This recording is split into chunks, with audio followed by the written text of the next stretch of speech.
Assalamualaikum warahmatullahi wabarakatuh. Bayangkan, di sebuah sore yang sepi, angin berembus pelan di antara pepohonan trembesi yang menjulang tinggi.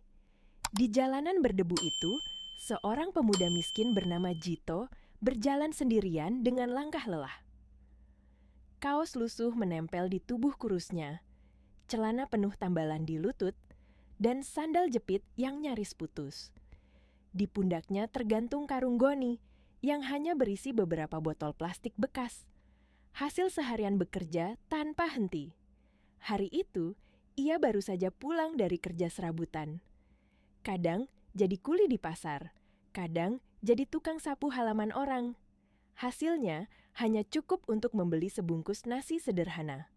Tapi, meski hidupnya keras, Jito tidak pernah berhenti percaya bahwa menolong sesama adalah jalan menuju kebaikan. Ia sering dihina, dianggap tak berguna, bahkan disebut beban oleh orang-orang di desanya. Tapi hatinya tetap lembut, penuh keyakinan bahwa setiap amal kecil takkan pernah sia-sia. Namun, sore itu, sesuatu yang tak terduga terjadi. Ketika melintas di jalan setapak menuju rumahnya, di bawah pohon besar di tepi sawah, Jito melihat sesuatu. Seseorang tergeletak di tanah berumput. Langkahnya terhenti, matanya membesar. Seorang gadis muda terbaring tak sadarkan diri. Wajahnya pucat, bibirnya nyaris tak berwarna. Rambut hitam, panjangnya menutupi pipi yang lembut. Bajunya putih bersih, rok selutut, dan sepatunya mengkilap, jelas bukan milik orang biasa. Ya Allah, apa dia pingsan? Gumam Jito lirih, hatinya berdebar keras. Ia menunduk, menggoyangkan bahu gadis itu pelan. Tidak ada reaksi. Ia lalu menempelkan tangannya di depan hidung si gadis. Masih ada napas, meski lemah. Rasa takut menyergapnya. Takut dicurigai. Takut disalahpahami bila orang lewat melihat dirinya bersama gadis berpakaian mewah di jalan sepi. Tapi di sisi lain, hati kecilnya berteriak, "Kalau aku biarkan dia di sini, dia bisa mati." Dengan tangan bergetar, Jito berbisik pada dirinya sendiri, "Aku harus menolongnya." Ia mengangkat tubuh gadis itu ke dalam pelukannya. Tubuhnya terasa ringan, tapi langkah Jito goyah karena ia sendiri sudah kelelahan. Peluh menetes deras di wajahnya, tapi tekad di matanya semakin kuat. Orang-orang yang kebetulan lewat di kejauhan hanya menatap curiga. "Apa itu bukan si Jito pemulung miskin itu? Kok bawa perempuan?" bisik mereka. Jito menunduk, pura-pura tak dengar, lalu berjalan lebih cepat. Tuduhan orang tak penting. Yang penting nyawa gadis itu bisa terselamatkan. Ia berlari kecil menuju jalan besar, berharap ada kendaraan lewat. Dan di saat napasnya hampir habis, sebuah becak motor berhenti di ujung jalan. "Pak, tolong bantu saya. Gadis ini pingsan," katanya terbata. Tukang becak sempat menatapnya curiga. Tapi ketika melihat wajah pucat si gadis, ia langsung tergerak. Tanpa banyak tanya, ia mempersilakan naik. Sepanjang perjalanan menuju rumah sakit, Jito terus menahan tubuh si gadis agar tak jatuh dari pelukannya. Rambutnya berterbangan, wajahnya pucat, dan Jito hanya bisa berdoa dalam hati, "Bertahanlah Nona, semoga Allah menolongmu." Dan di sanalah awal takdir besar itu dimulai. Tindakan kecil yang tampak sederhana, tapi akan mengubah seluruh hidup Jito selamanya. Becak motor yang ditumpangi Jito berhenti mendadak di depan rumah sakit kecil kota. Suara mesinnya berderu lalu mati. Dengan napas terengah-engah, Jito segera turun sambil masih menggendong tubuh lemah gadis itu. Keringat menetes deras dari keningnya, membasahi kaos lusuh yang menempel di kulitnya.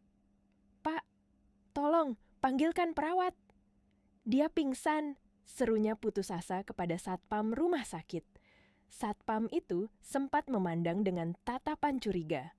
Bagaimana mungkin pemuda kumal membawa gadis cantik berpakaian mahal? Tapi ketika melihat wajah pucat sang gadis, keraguannya berubah jadi kepanikan. Ia langsung memberi aba-aba. 2 perawat berlari datang membawa ranjang dorong, segera mengambil alih tubuh gadis itu dari pelukan Jito. Ruangan IGD seketika menjadi sibuk. Dokter memeriksa nadi, tekanan darah, dan segera memasang infus. Jito hanya berdiri di sudut ruangan, tubuhnya kaku, jantungnya berdebar cepat tak karuan. Ia ingin mendekat, ingin tahu apakah gadis itu akan selamat, tapi satpam menahan bahunya. "Mas, tunggu di luar dulu, biar dokter yang tangani." Suara itu lembut, tapi cukup membuat Jito mundur dengan wajah cemas. Ia melangkah pelan ke bangku besi panjang di koridor rumah sakit. Pandangannya kosong, pikirannya penuh kekhawatiran. Bagaimana kalau gadis itu tidak selamat? Bagaimana kalau keluarganya menuduhku macam-macam? Lebih buruk lagi, ia tak punya uang sepeser pun. Bayangan menakutkan muncul di benaknya. Tagihan rumah sakit, hutang, kerja berat berminggu-minggu hanya untuk membayar biaya perawatan orang yang bahkan tak ia kenal. Namun meski takut, hatinya tetap teguh. "Biarpun aku harus bekerja seumur hidup, yang penting dia selamat," bisiknya lirih. Waktu berjalan lambat. Suara detak jantung dari monitor di dalam ruangan terdengar samar. Jito duduk membungkuk. Jari-jarinya saling menggenggam. Bibirnya bergetar, melantunkan doa. "Ya Allah, selamatkan dia. Jangan biarkan nyawa seseorang melayang di tanganku. Aku hanya ingin menolong, bukan jadi penyebab celaka." Beberapa pasien dan keluarga pasien yang lewat melirik Jito dengan tatapan aneh. Ada yang berbisik-bisik, bahkan ada seorang ibu yang berujar lirih pada anaknya.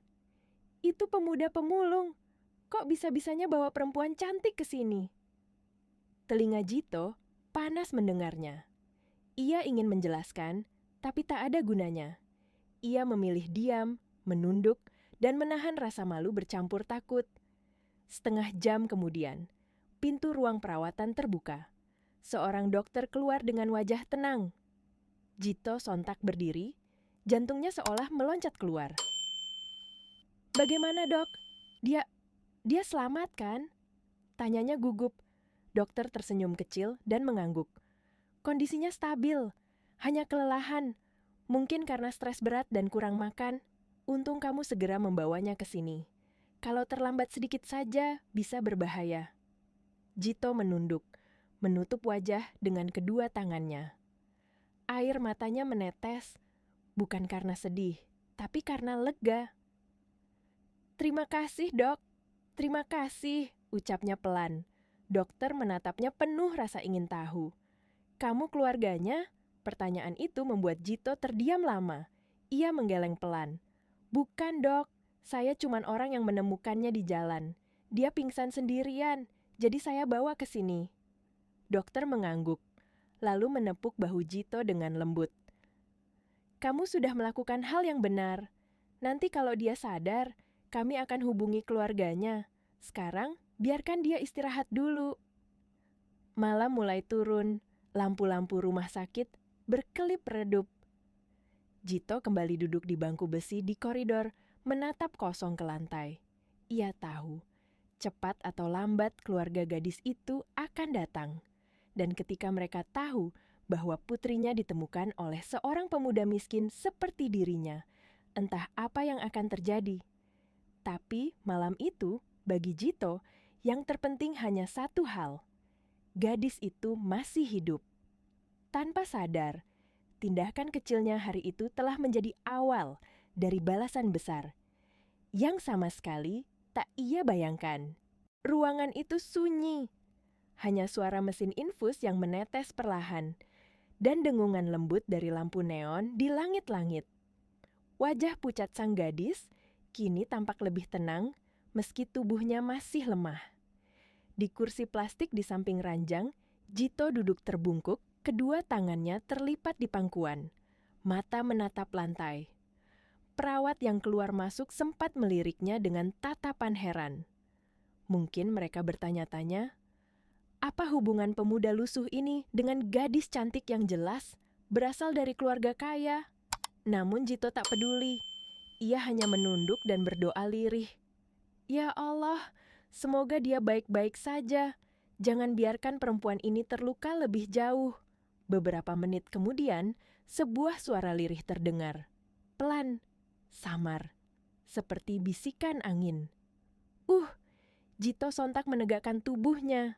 Matanya membesar, jantungnya berdetak lebih cepat. Gadis itu bergerak perlahan. Kelopak matanya bergetar, lalu terbuka perlahan. Cahaya lampu membuatnya menyipitkan mata. Ia tampak bingung, seolah tak tahu di mana dirinya berada. Ia mengedarkan pandangan, hingga akhirnya matanya jatuh pada sosok Jito, pemuda yang duduk kaku di samping ranjangnya dengan wajah gugup penuh kebingungan. Tatapan itu membuat Jito serasa terbakar. Ia buru-buru menunduk, tak berani menatap balik. Ya ampun, dia sadar. Apa yang harus kukatakan? Pikirnya panik. Beruntung, dokter masuk ke ruangan saat itu juga.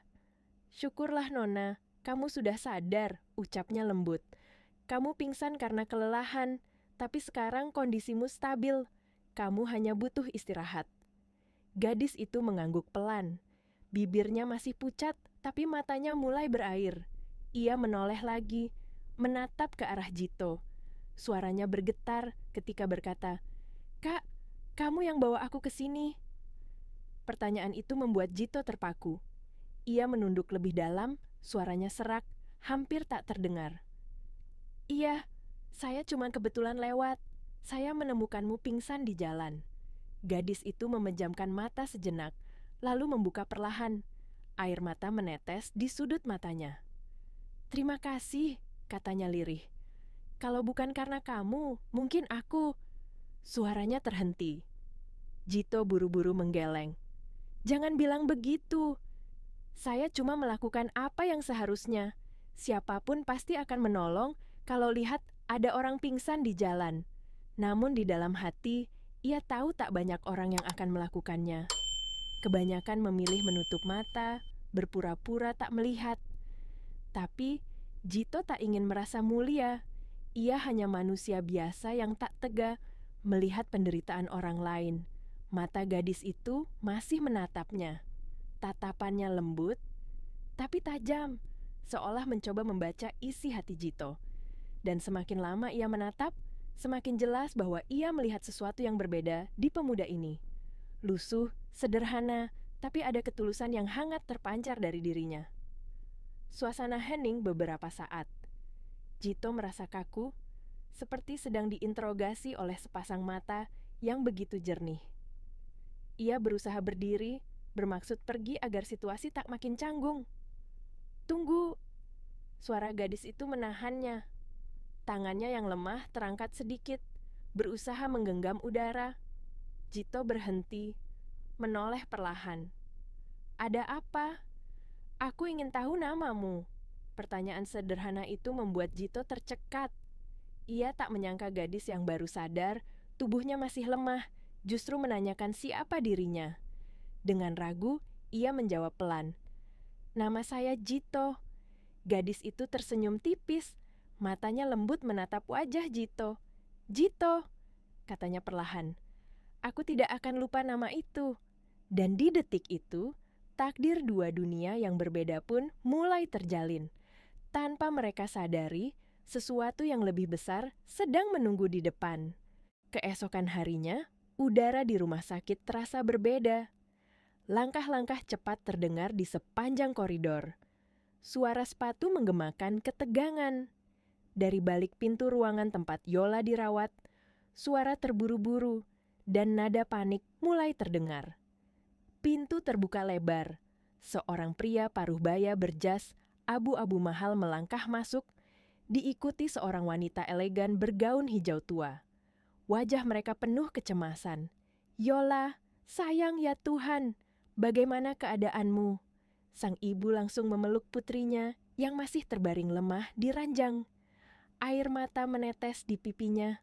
Sementara ayahnya berdiri di sisi ranjang, mencoba tegar, namun matanya berkilat lembab. Di sudut ruangan, Jito duduk kaku, nyaris tak bergerak. Ia ingin berdiri dan pergi, tapi tubuhnya seolah terpaku di kursi. Kalau aku pergi sekarang, mereka bisa salah paham, pikirnya. Tapi kalau aku tetap di sini, mereka mungkin curiga. Dan benar saja, tatapan dingin pria paruh baya itu segera tertuju padanya. Dari ujung rambut Jito yang acak-acakan, kaos lusuhnya penuh noda, hingga sandal jepit murahan yang sudah aus. Pandangan tajam itu seperti menelanjangi seluruh dirinya. Siapa pemuda itu? Suara ayah Yola terdengar dalam dan penuh keraguan. Yola buru-buru menggenggam tangan ayahnya. Ayah, jangan begitu. Dia yang menolongku. Kalau bukan karena dia, aku mungkin sudah... Suaranya tercekat. Air mata kembali mengalir. Sang ibu menoleh cepat, kaget. Dia yang menolongmu. Jito menunduk, suaranya pelan dan sopan. Saya hanya kebetulan lewat, Bu. Saya menemukannya pingsan di jalan, jadi saya bawa ke sini. Itu saja. Ayah Yola menatapnya lama, alisnya sedikit berkerut. Sulit baginya membayangkan seorang pemuda miskin seperti Jito bisa bertindak tulus tanpa maksud tersembunyi. Namun, tatapan putrinya yang begitu jujur dan penuh keyakinan membuatnya perlahan melunak. Akhirnya, sang ibu menarik napas panjang. Kalau begitu, terima kasih nak, ucapnya lirih. Meski masih ada jarak dalam nada suaranya, ucapan itu tulus. Jito mengangguk pelan. Saya cuma melakukan kewajiban sebagai manusia, Bu. Tak perlu berterima kasih. Hening menyelimuti ruangan. Yola menatap Jito lama.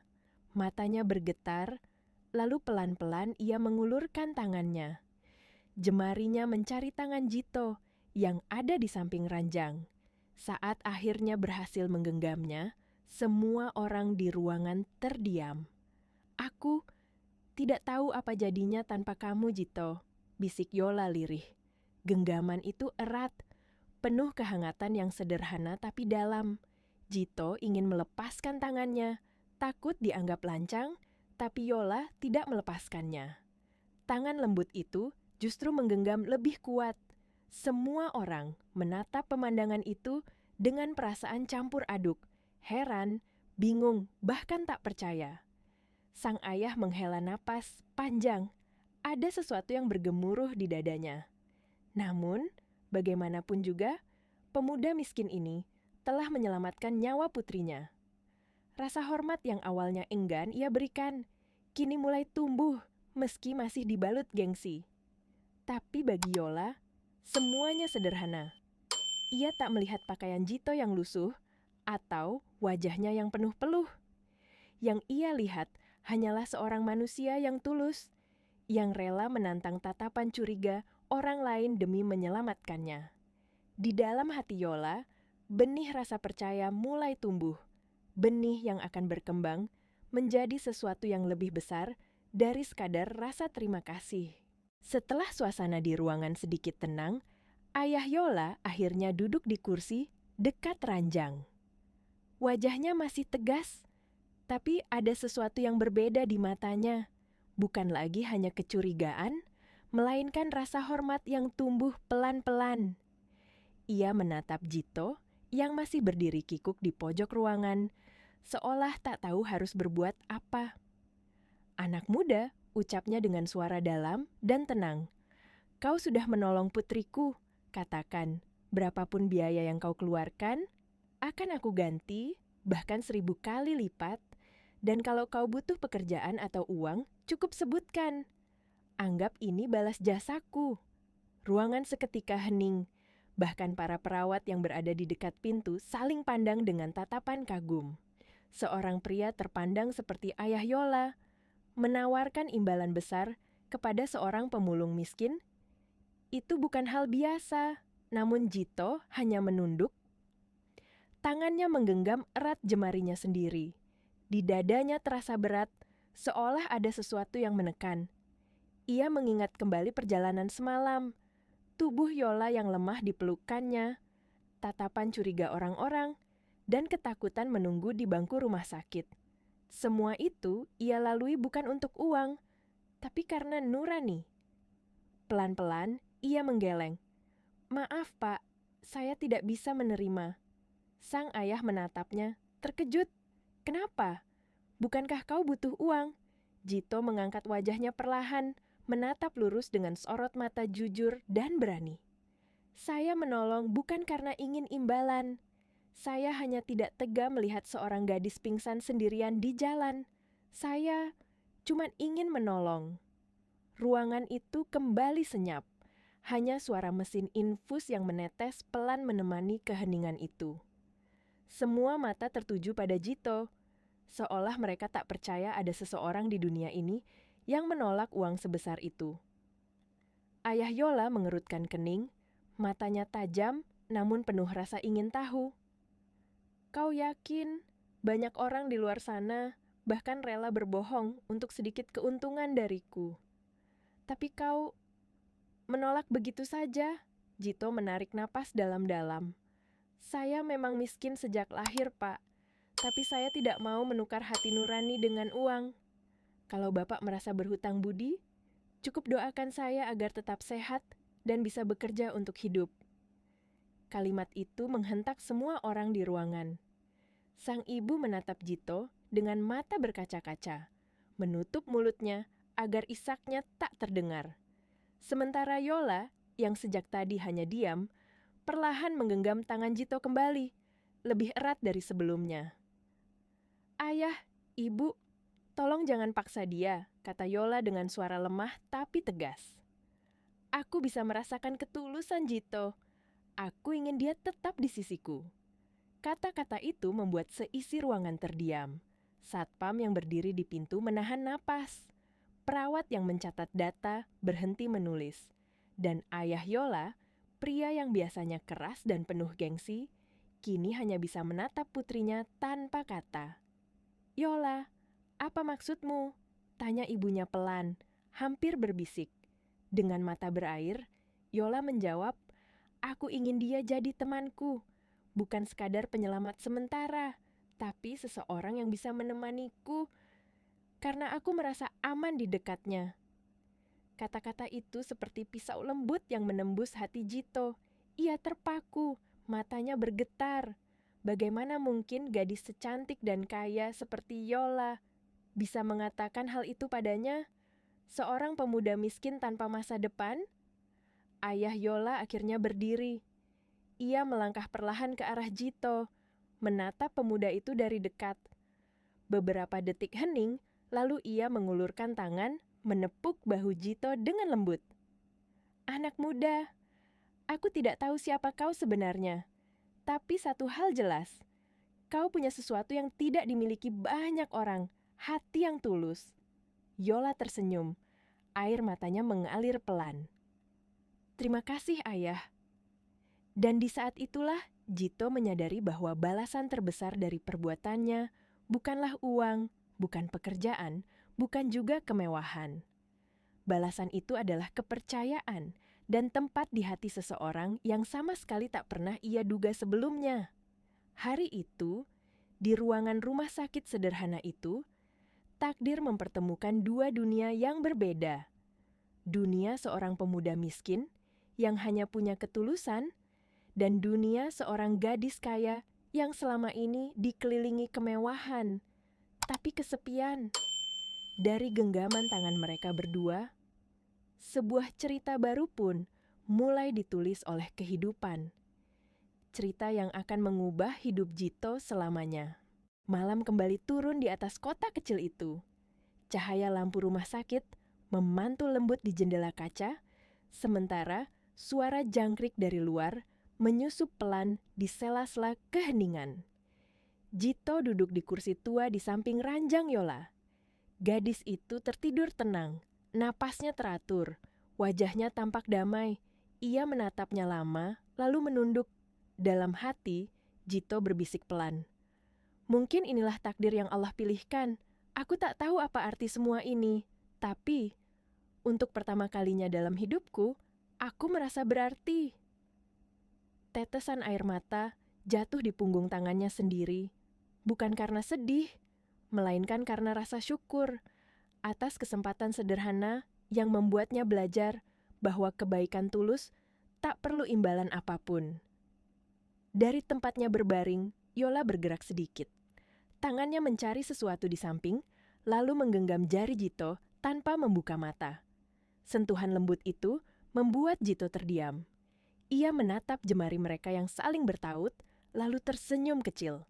Mungkin ini awal dari sesuatu yang tak pernah kuduga. Dari kejauhan, sang dokter berdiri di koridor, memperhatikan mereka diam-diam. Ia tersenyum samar, lalu berbisik pada perawat di sampingnya, "Lihatlah, terkadang mukjizat bukan datang dari uang atau pangkat, tapi dari hati yang bersih." Kamera seolah perlahan menjauh, menyorot ruangan kecil itu, satu ruang sederhana, tapi penuh makna. Dua jiwa yang datang dari dunia yang berbeda, kini disatukan oleh takdir. Bukan karena kekayaan, tapi karena ketulusan. Narasi lembut dari suara perempuan Indonesia mulai terdengar. Hidup tak selalu memberi balasan sesuai yang kita harapkan. Kadang, kebaikan kecil yang kita berikan justru kembali dengan cara yang paling indah, dalam bentuk kepercayaan, kasih, dan kedamaian hati. Karena sesungguhnya, hati yang tulus akan selalu menemukan jalannya sendiri. Musik latar lembut mengalun, membawa suasana hangat dan damai. Cahaya di ruangan perlahan meredup, menyisakan hanya siluet dua tangan yang masih saling menggenggam.